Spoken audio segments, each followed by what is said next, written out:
Good afternoon and thanks for joining us. I'm Rob Salter. And I'm Alex Griffin, and this is MCC News.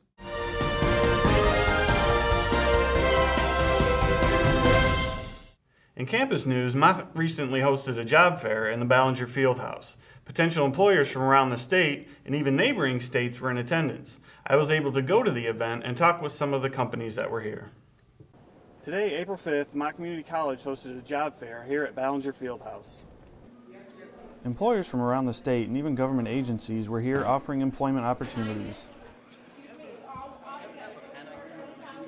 The way it works for the Marines is we talk to individuals, find out what their plans are, and if there's an interest in specifically the Marines, then we talk to them, screen them out, make sure they're qualified, meet our qualifications, and then we just sit down and have an interview with them, talk with them, go over what their plans are, present some features as far as how the Marines can help them out, and if it's something that they are interested in, and if it's what they want and pursue, then we just go ahead and pursue the next step from there.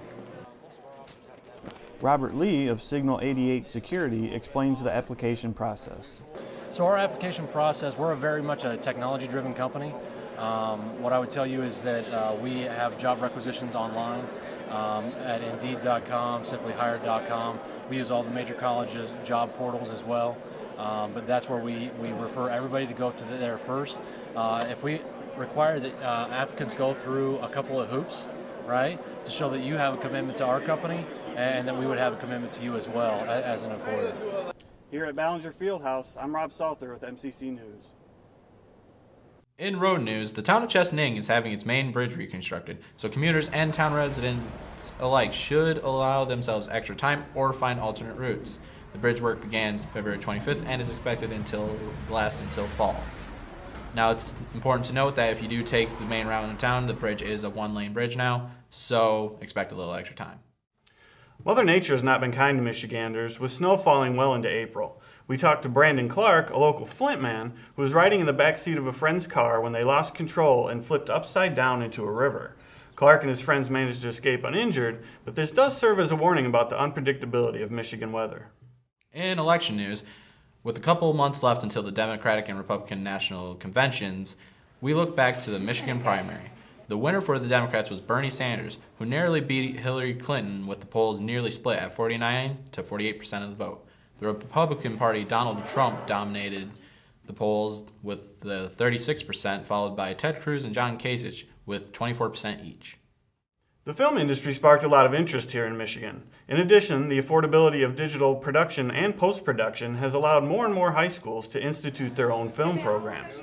Local filmmaker and Wayne Memorial sophomore Breanne Zickman was recently nominated for a Young Filmmakers Award by the New York Film Institute.